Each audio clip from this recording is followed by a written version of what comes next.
Hello everyone, আমি রাজশ্রী। আশা করছি তোমরা সকলে খুব ভালো আছো। আজকে টিচার্স ডে, তো ভাবলাম আজকে একটু অন্যরকমভাবে সাজুগুজু করা যেতেই পারে, কারণ অন্য দিন ওরা যখন আসে আমাকে তো অন্য অবস্থায় দেখে। তো এই স্যুটটা বের করেছি, আর এই ক্যাটল্যান্ড থেকে কানেরটা পরবো। এটা আমাকে আমার হাজব্যান্ড দিয়েছিল আগের বছর অ্যানিভার্সারিতে। ওয়াচটা দিয়েছিল আমাকে আগের বছর জন্মদিনে। আর এই টিপ পরবো, লিপস্টিকটা পরবো না পরবো ভাবছি, দেখা যায় একটু ডার্ক হয়ে যাবে। আর এটা আমাকে দিয়েছে আমার বোন টিচার্স ডের জন্য। খুব সুন্দর, মানে কোয়ালিটিটা এত ভালো, আমি বাড়িতে সব সময় এটা পরতে পারবো।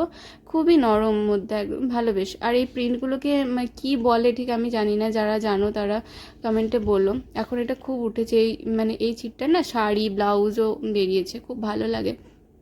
আর দোকান গিয়েছিলাম আগের দিন, তো কয়েকটা জিনিস কসমেটিক্সের মধ্যে পছন্দ হয়েছিল, তো নিয়ে এসেছিলাম। তোমাদের সাথে সেগুলো শেয়ার করে দিচ্ছি।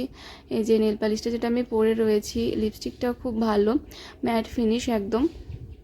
শেডগুলো তোমাদের সাথে দেখিয়ে দিচ্ছি, যাতে ইনকেস যদি দরকার হয় তো তোমরা নিয়ে নিতে পারো। আর এটা কিন্তু চেরি রেড নয়, এটা অরেঞ্জ কালার, বাট ক্যামেরাতে মনে হচ্ছে ওটা চেরি রেড।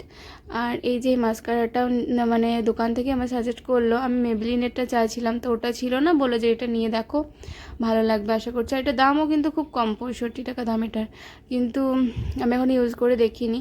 আর ইনসাইডে যে নেল পালিশটা, এটার আমি অনেকগুলো সেট ইউজ করে দেখেছি, খুব খুব ভালো, খুব লং লাস্টিং, জলে টলে কিছুতেই ওঠে না। আর জলে কি নেল রিমুভার দিয়ে তুললেও ওঠে না, এটা একটা বাজে জিনিস আছে। যাই হোক, আর এই একটা ক্রাঞ্চিস নিয়েছি, এটাও খুব ভালো। এইগুলো কি হয়, হেয়ার ফলটা অনেকটা কম হয়। আর দুটো লিপ লাইনার যে পেন্সিলগুলো হয় ওগুলো নিয়েছি। এই দুটো অনেকটা কাইন্ড অফ সিমিলার কালার। আর মজার কথা বলি, মজার কথা নয়, সবারই ক্ষেত্রে প্রযোজ্য যারা টিউশন পড়ায়।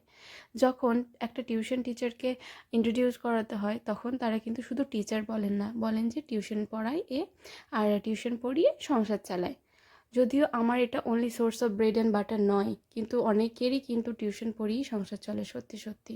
কিন্তু যেহেতু একটা ডক্টর বা ইঞ্জিনিয়ারকে তৈরি করতে তাদের সারা জীবন কেটে যায়, আর তাদের তুলনায় তাদের পেমেন্টটা অনেক কম হয়, সেই জন্য তাদেরকে এরমভাবে ইন্ট্রোডিউস করা যায়, তাই তো? সমাজ সবসময় ভুলে যায় যারা ব্যাকগ্রাউন্ডে থাকে। তো দয়া করে এই ধরনের কাজকর্ম করবেন না আপনারা। ধন্যবাদ।